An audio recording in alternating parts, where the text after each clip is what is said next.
নমস্কার বন্ধুরা, আমি সম্পাস কিচেনে আপনাদের অনেক অনেক স্বাগত। আমি এইভাবে লুচি মাঝে মাঝে ঘরে বানিয়ে থাকি। আজকে ভাবলাম আপনাদের সঙ্গে শেয়ার করে দিই। চলুন দেখে নিই আমি লুচি কিভাবে তৈরি করছি। তার জন্য এখানে নিয়ে নিয়েছি একটা বাউল, আর নিয়ে নেবো 1 বাটি আটা। এটা আমি অবশ্যই আটা দিয়েই করে থাকি, আপনারা চাইলে ময়দাও নিতে পারেন। আর নিয়ে নেবো সামান্য পরিমাণে লবণ, আর নিয়ে নেবো সামান্য পরিমাণে চিনি, আর নিয়ে নেব 2 চামচ রিফাইন তেল। তেলটা নেওয়া হয়ে গেলে এবার আটার সঙ্গে ভালো করে ময়ম দিয়ে নেব।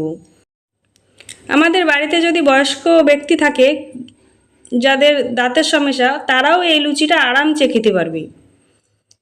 এবার আমার ময়ম দেওয়া হয়ে গিয়েছে, দেখেন আমি মুঠ পাকালে দলা হয়ে যাচ্ছে, ভাঙছে না, চাপ দিলে ভেঙে যাচ্ছে। এই পর্যায়ে এবার আমি দিয়ে দেব জল, নর্মাল জল দিয়ে রুটি লুচি যেভাবে আমরা তৈরি করি সেই রকম নরম করে একটা ডো তৈরি করে নেব। ঘরে থাকা সামগ্রীকে কম সময়ের ভিতরে এটা তৈরি করা যায়। আমার ডোটা হয়ে গিয়েছে, এবার আমি ঢাকা দিয়ে রেখে দেবো 10 মিনিটের জন্য। 10 মিনিট পর ফিরে এলাম, ঢাকাটা খুলে একটু মেখে নেব। মেখে নিয়ে ওইখান থেকে আমি ছোট ছোট আকারে করে লেচি কেটে নেব। আপনারা চাইলে আপনাদের মনের মতন করে যে যেরকম পছন্দ করে ছোট বড় করে সেই অনুসারে লুচির লেচিগুলো কেটে নিতে পারেন। আমার প্রয়োজন মতন আমি এখানে 8টা লেচি কেটে নিয়েছি, আর বাকিটা আমি সরিয়ে রাখবো, এটা অন্য কোনো সময় করে নেব।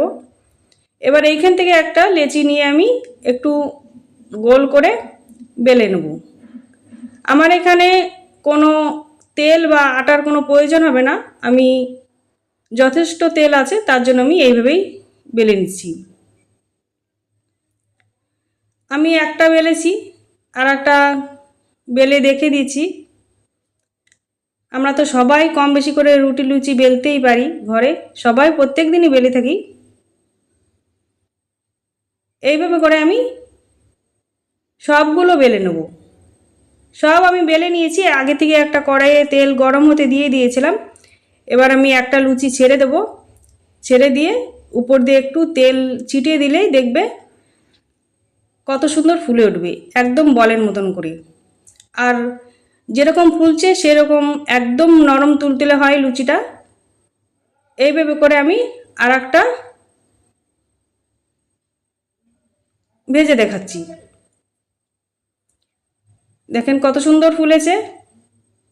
আমার এই সাধারণ রেসিপি যদি আপনাদের ভালো লেগে থাকে, লাইক কমেন্ট শেয়ার সাবস্ক্রাইব করে আমার পাশে থাকবেন। দেখেন আমি এইভাবে করে সব ভেজে নেব। সব ভেজে নিয়ে নিয়েছি, এবার আমি সার্ভ করলাম চিকেন কষার সঙ্গে। আপনারা চাইলে আলুর দমের সঙ্গেও সার্ভ করতে পারেন। দেখেন কতটা নরম, কতটা সফট হয়েছে। আজকে তাহলে এই পর্যন্ত, ভালো থাকবেন, সুস্থ থাকবেন, আবার চলে আসবো অন্য কোনো রেসিপির সঙ্গে।